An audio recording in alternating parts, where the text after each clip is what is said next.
Hey everybody, welcome to the GuardStreet podcast, cybersecurity at its best.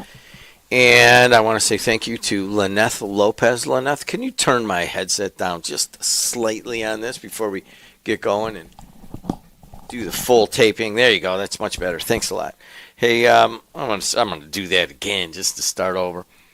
Hey everybody, welcome to the GuardStreet podcast here on AM 1230 WJOB and 104.7. We record them live on the air here from the campus of Purdue Northwest. We're also on our YouTube channel at WJOB 1230. Please go and subscribe to the channel, and you'll also find the GuardStreet podcast there. What is GuardStreet? Here he is, Vince Massa. It's his deal. What is GuardStreet? Well, GuardStreet is a cybersecurity company.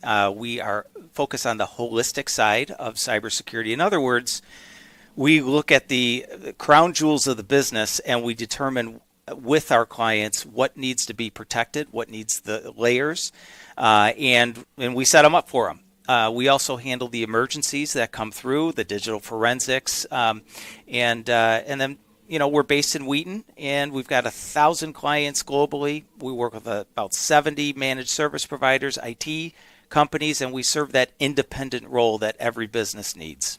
So we have done this podcast for a while, and a lot of times we take individual issues.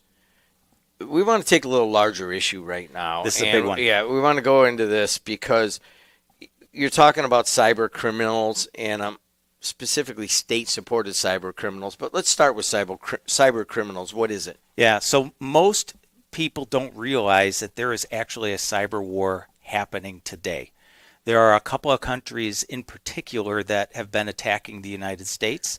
And while Congress has not declared a cyber war yet, the actions have been taken to support the U.S. And bring in the people to protect the U.S. The countries have actually declared, their generals have declared that there is a war going on. Let me start with defining what that is. So a cyber war is when a state-sponsored or country uses cyber attacks to either damage or destroy. It might be computer systems of another country. It could be critical infrastructure like the power grid as an example. It could be maybe physical damage that's caused, or even damaging society. I mean, here's how a way that society could be damaged is through, imagine if the banking system was shut down for a week, how that would impact the U.S. So that's what a cyber war is, and that has been happening for for a long time, but really it's been prominent over the last 5 years in the U.S. and noticeable. We do a lot of talk about global things that are going on, and we talk about the different problems between the countries and the factions and so forth. I'm pretty sure I've never talked about this on the air. Actual cyber war between countries. Why? I mean, are people not talking about it? Well, it's actually started to become more mainstream since COVID, since the SolarWinds attack timeframe, since the Colonial Pipeline timeframe, and also 60 Minutes actually covered one of the big countries attacking the U.S., which is China, a few weeks ago. So it's starting to really come into the mainstream. And it's something that as a cybersecurity company, we deal with every day of the week. So it's a little surprising to hear that, but it's also kind of not. I think a year from today, it will be very much mainstream. But there's some real strong reasons why countries like China and Russia are attacking the United States. They have become such good cyber criminals. Especially over the last few years. And what they'll do is go up to the line, brush against it before a war, go to that line, but then take a step back. And the reason that they're attacking our infrastructure is because they want to get in there. And then one day, should it become a hot war, they can capitalize in a big way. And I'm going to give you an example of how that could happen. Hold on a second. Let me just digest all this. Yeah, Okay. yeah. I mean, people listening on my hometown radio station right now are like, holy moly, is this real? Okay, it is real. You have China and Russia attacking us on every day. Yep. Right now as we speak. And it's going on, and we fight back and defend ourselves in certain ways. But they could be in a better position possibly if it actually came into a hot war. Now, what do you mean hot war? So a hot war would be military actions, So let's say that the U.S. and one of these countries, fought directly in another country, we'll say, or worse. If they're in a position where they have an advantage over us during that hot war, and we know about it, their thought processes, they might think twice before taking this particular action. So what I'm referring to is, yes, a hot war, but let's look at the SolarWinds attack that happened back in 2020, 2021. There were 18,000 companies using this threat detection SolarWinds. That included our Department of Defense, that included our Department of Energy, and a whole host of other countries or companies in the U.S. For 9 months, Russia was in this software, and they had access for 9 months into key infrastructure. And do you think that they didn't put back doors in so that now they're out, or they appear to be out, but while you're in there for almost a year, a good cyber criminal is figuring out how to stay in or how to get back in should they need that. And to date, you can read books on it. This is all public knowledge. If you do the research, we still don't know the extent of how far they were in and where the back doors were. Now, that's important for us to know, and it's important for Russia that we know this, because that serves as a deterrent for that particular country when it comes to a hot war. So is this, I mean, my wife loves to watch these like detective political thrillers, and a lot of it's like Cold War stuff, like this agent and that agent and who knows what, but it was happening under the surface of everyday American life. Yes. I mean, are we in a similar situation of Cold War, cyber war, Cold War? Absolutely. Absolutely. I'm going to give you, so Russia, I'm going to cover China in just a second. Russia attacks, they're kind of that smash and grab. They're in it for the money. They, back in 2021, 74% of the ransomware attacks were Russian. They're mostly attacking U.S. countries, or excuse me, the U.S. companies are mostly attacked from the outside. Russia is in particular, but China as well. So to cover that point, why take like a China who isn't so much a smash and grab country? They're more of that calculated. They want to colonize the United States. They're in it to become the economic power, the military power, change our way of thinking type of country. Truly, they want to colonize the United States, and they have reorganized their 2 million person army to be strong in that cyber side of things. And the reason that they want to be strong there is because whereas they're not the smash and grab, make the money necessarily, they're more of the I want to steal trade secrets. I want to understand how their military works. I want to steal their companies type of country. And so they view cyber as a weakness of the United States. So they're strong there. They're tremendously strong there. They view us as weaker. And not because we actually are. I will say this, only because I've seen it firsthand, and we have some ex-NSA guys working with GuardStreet. I know their capabilities. keep talking for a second. I'm going to walk over there and get my coffee off camera Yeah, sit because I back. need to chill out for a second. I mean, I'm fairly aware from doing our podcast and Sure. have my own business and being a tech guy, understanding this, but I know a lot of people are driving around. I was like, what? What are is he you talking about? And these podcasts play over and over on the air. And so I just need to digest this. So to summarize, you're saying that China and Russia, and they're not the only ones. There's other No. Eastern blocs. Iran. Yeah, for sure. They are like coming into our circulatory system and planting back doors, and they have at times been able to disrupt what we're doing. And we're so internet dependent, and we give away all of our information. So that's where we're at on this conversation. Okay, so what else do you want to say that's going to freak all of us out?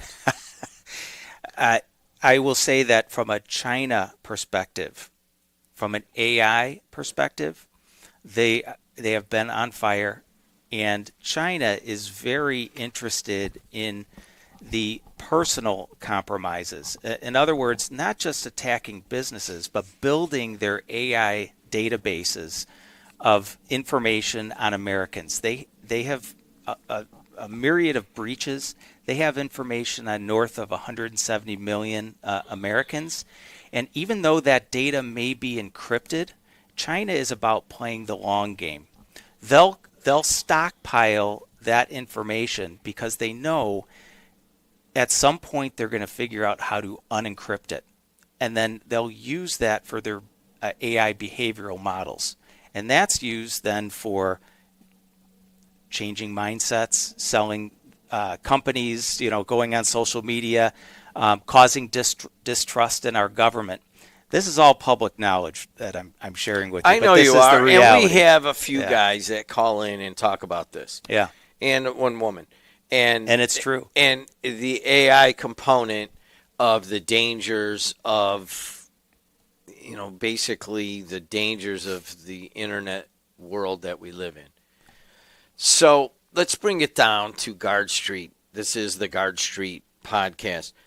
You've come on here many times and we've talked about, different ways of, like when an employee leaves, what do you do to their credentials? How do you protect your emails? What should be the structure of your interior IT department and that kind of stuff. I mean, very specific things to small and medium-sized businesses. So on the surface, this sounds like something, BP's got to worry about, and you have steel up the road here, and Strack and Van Til groceries, and we're on the campus of Purdue. They got to all worry about it. But not me, man. I only got 20 employees. Great question. Great point. And I'm going to tell you why the small businesses absolutely need to be worrying about this. And I'm not saying stay up at night, but do the things so you can sleep at night. Okay.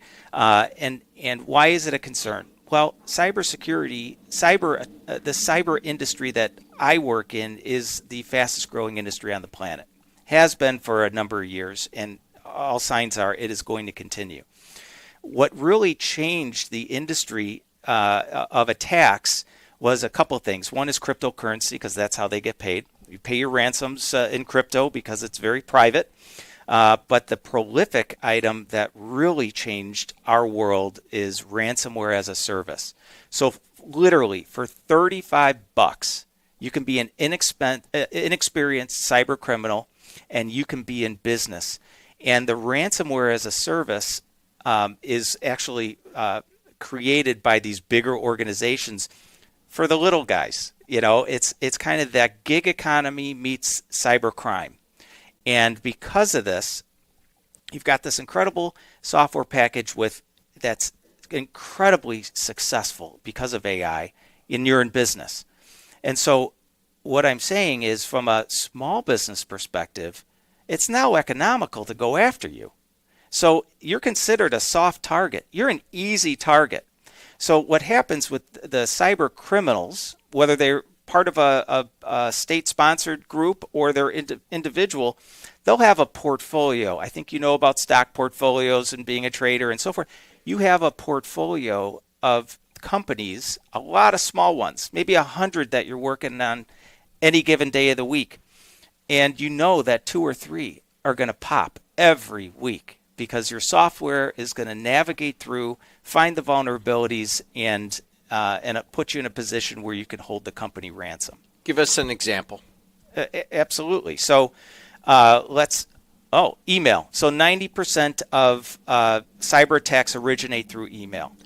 And Gosh. and We're going to come back to that, but go ahead. All right. And so let's say it's a small business of 20 or 50 employees, maybe smaller, give or take. It is so using the ransomware as a service and the precise tools that come with it, you can impersonate the CEO or the head of accounting quite easily. It also incorporates social engineering so they can figure out a little bit of background, some nuggets that cause, that I have a relationship with that person. It's clear they're saying some things in their email that I'm aware of. And so it's an easier hit. And so then somebody clicks on maybe a download or a link, and malware is planted into the network through the ransomware as a service. RAS. Yep. Because there's SaaS. Everybody knows SaaS. This is RAS. RAAS. Honestly, I'm gonna go, and you're sitting at night before bed, and you go on your phone for 20 minutes. I want to know more about ransom. Although once I Google it, I'm probably going to be flagged. I'm on all sorts of lists. I don't think so, but maybe. But then it's so sophisticated that it will spot common vulnerabilities in the network, and within, it could be, depending on what it is, like seconds, holding something ransom. And it's the service is so sophisticated. You got organizations behind it where you got to call in to deal with the ransomware, and they have a nice receptionist that answers the phone. They have nice hold music, so you can hold for somebody to handle your ransom, and then it's a business transaction. Very nice situation that you just had to pay a couple $100,000 out or whatever. But that's where the world has gone. The combination of crypto, ransomware as a service, and now AI.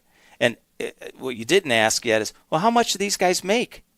If you're a part-time gig economy cyber criminal, you're going to make at least $100,000. You go into this full-time, you should be a couple years. You're making $1.5 million. You get into that executive level, you're making $3 to $5 million, and then of course there's the ownership class of cyber criminals where they own the organizations. Those are the billionaires. So there's big money. Big or small companies, doesn't matter. There's big money to this. Now, do some of them operate in the United States? I'm certain that there are cyber criminals in the United States. From a cyber war perspective, this is I'm going back to this for just a moment because it may appear that an attack is happening from the United States, but it may not be. Less than 1% of the cyber criminals are ever indicted, and that doesn't mean they go to jail. That was what my question was. Yeah. So less than 1%. Less than 1%. And so let's say 1 out of 1,000. Probably something like that. But just because they're indicted doesn't mean they're out of business. It's the golden age to be a cyber criminal in Russia right now because the FBI can't go and arrest you. So, okay, maybe your organization will go out of business, but you'll start up a new one, and that's what happens. And the Russian government, while they do have a cyber criminal unit to the government, they hire the cyber underworld to go and attack. And the reason they do that is plausible deniability for the Kremlin. That's the world today. It's go and grab we need more money. So go attack some US companies, and you know what? There's a hot war that we're in right now, and we don't want the US to get any further involved. They need to know that we have certain access. That's the mentality of our enemies. We're talking, if you're listening on the radio at some other time, like most people do, or you're picking it up on a podcast. Once again, this is Vince Mazza of GuardStreet Cyber Security. Vince, you've been coming here for years now, talking about specific things for small and medium-sized business. We never talked on a global. This building that we're here at Purdue was all entrepreneurs and people kind of in little different areas and huts. It's just us left, and the rest of the building is cybersecurity right now. Yes. I like They're this getting building. so it's a beautiful building, Yeah. but I see the people coming and going, and I get to know. And there's a couple dudes that are really into the NBA from China, and I talk to them about NBA. And there's people from all over the world here, and that are coming in and out of here because it just keeps getting funded more and more. And when you say this is the biggest growing part of It's the fastest growing industry on the planet. Cybersecurity is Yes. the fastest growing industry on the planet. All right, let's just flip the script for a second. Sure. So here we are on the campus of Purdue, and there's students walking by and professors and all that. I mean, somebody comes in and they're like 17, 18, and they're coming into college. What would you, and they're kind of interested in this, what would you say to them? Oh, I'd first let them know the runway for this. I mean, it's the industry that they're considering going into, because as a college student, you want to have a growing, prosperous career. This is that industry to get into. It's growing 15 to 20% a year. Currently, there's a shortage of 3.5 million people on the planet in cybersecurity. In the United States alone, there's a shortage of 1.7 million. So if you are considering cybersecurity, start with a certificate. If you like it, get in and work hard and try to get internships and get that experience. And if you genuinely have an interest in this, you will have a long and prosperous career. Let's get specific. Yeah. Certificate, what do you mean? There's a variety of certificates that you can get. I get certificates. I try to each year. I don't actually press all the buttons. I have people for that, but I'm very interested. A certificate might be focusing on a particular part of cybersecurity, like maybe cybersecurity training. You know, what's the appropriate path for bringing employees to a point where they're clicking on phishing emails less and they're keeping a clean desk and being aware of the proper ways to protect yourself and your organization. Another example, this is a great program to get into, is becoming a cyber hacker, an ethical hacker, and understanding where those gaps are in a network so that you could share with your employer or client one day, what they need to clean up. There are certifications for that. Or there's also management programs too. So it's all. They have it here. I mean, Yeah, obviously, we're looking at it as we speak to doing the podcast. All right, so much of what we do here, I do a podcast called Mastering Local Marketing. We have around 100 different organizations that are associated with us on sports or on the radio side. What do you specifically want to tell? Basically, there's 600,000 small and medium-sized businesses in Indiana. I mean, other than freaking them out like you just did, what do you want to tell them? Okay, so I'm more of a fan of, okay, let's lay it out objectively. Here's what's happening, but there's also a warm blanket too. Okay, and if there's anything I would like businesses to know about is, yes, here's reality. I'm telling you what it is, and we're always going to lay it out. But here are some good things. First and foremost, the United States is the strongest cyber organization on the planet. They've got so many good people. I'm thrilled with the path that the current administration, I'm not making a political statement, but and Congress has taken to support the cyber program. But bringing it down to the individual business, here's three things that I would advise any company on. Number one Get is your pencil out or text it to yourself. Go ahead. know what your crown jewels are. The crown jewels are the specific assets in your company where if they were taken from you, held ransom, that it would be devastating to your business. You would either go out of business or it would cause great pain. Those things might be select databases. Let's just say it's maybe a small medical office. Your HIPAA records are tremendously important. The data on your patients, that has to be protected as an example. If it's a manufacturing company, you have to be concerned about what you're manufacturing, and could industrial espionage be a concern of mine, since we have, say, the company, the manufacturing company has some trademarked items in there. They got to protect that. So know those crown jewels. So let's just give a little context. We're here in Northwest Indiana, right down the street from the largest refinery in the world, or in the Midwest, and then right around the corner from two of the largest steel mills in the world. And then there's all these supporting manufacturers in this area, and many of them are going to hear this and go, "Oh my God, do I really have to worry about protecting my intellectual property?" You do, absolutely. If you're producing something proprietary to your organization, somebody wants to take that over. Okay, and industrial espionage is one way to do it. Number one, know your crown jewel.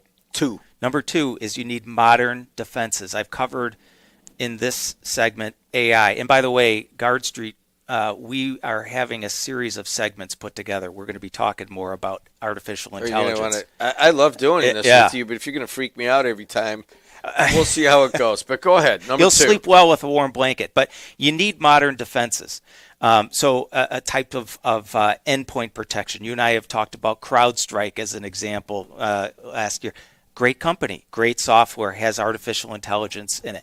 You need to have those modern defenses, and you need to, not to go too technical today, but you need to have a zero trust architecture, meaning that every one of your devices in your company needs some armor around it, not just around the organization itself.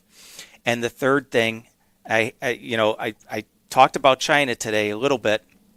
But one of the ways that China undermines our democracy, and that includes cyber attacks, is through compromising and bribing politicians. And so the third thing I would tell any business, and I'm not taking a position right or left, I'm saying politicians, because it doesn't matter to them, and vote. If you see something that a politician is doing that doesn't seem right, letting this foreign country buy land here, whatever, weird things going on, factor it all in and vote appropriately. So those would be the three things that I would advise. Regarding state-sponsored, for sure, attacks, number one, know your jewels. Number two, develop modern defenses. And number three, vote. Amen. We got to end it. This is GuardStreet Podcast with Vince Mazza. He runs GuardStreet. If you want to get a hold of him, go to LinkedIn. Where? Oh, you go to GuardStreet.com. Go to GuardStreet.com, and he may or may not get back to you. I will always get back to you. That's actually, he counsels me on not getting back to people. So it's an inside joke. But hey, please like the podcast. You can get it if you want to watch, see what he looks like. Go to WJOB 1230's YouTube page. If you want to just get it as a podcast, we'll have it up on Apple, Spotify, wherever you get your podcasts. It's GuardStreet. Is that one word or two? It's one word. One word, GuardStreet. And then, of course, you may be listening on WJOB, catching this. This is being recorded in November of 2025. Lyneth Lopez, our very faithful producer, has done an amazing job, like always. Until next time, we'll see you later.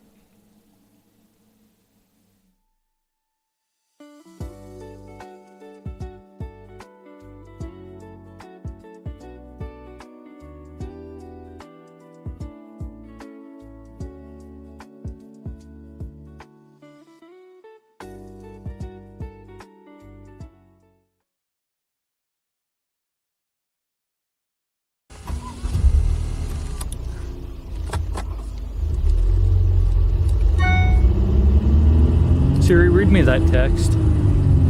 Sorry, I can't complete your request. You want me to read that? No, I got it.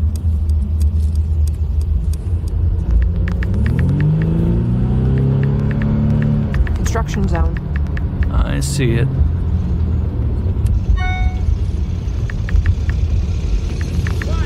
Watch it. Oh. Oh my God. You're gonna hit him! Oh, fuck!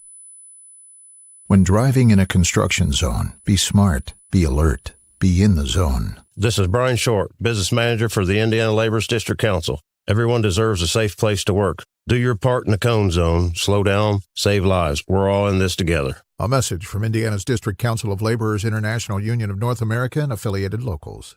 Are you sausage curious? Who's ready for Polish? Big Frank Sausage has the very best Polish food in the region. You had a mouthful of Big Frank sausage? We have a full bar, dine-in, carry-out, delivery, and catering available. I've had a mouthful of Big Frank sausage. I've got a mouthful of Big Frank sausage. 219-378-9556. Smacznego i na zdrowie. Who's ready for Polish? From the gas in your car to the heat in your home and the roads that you drive on, our work powers daily life. We are USW Local 71, the proud men and women of the Whiting Refinery. We're not just refinery workers. We're your friends and neighbors, raising our families here, shopping in the same stores, and cheering in the same stands. USW Local 71, powering the region because we are the region.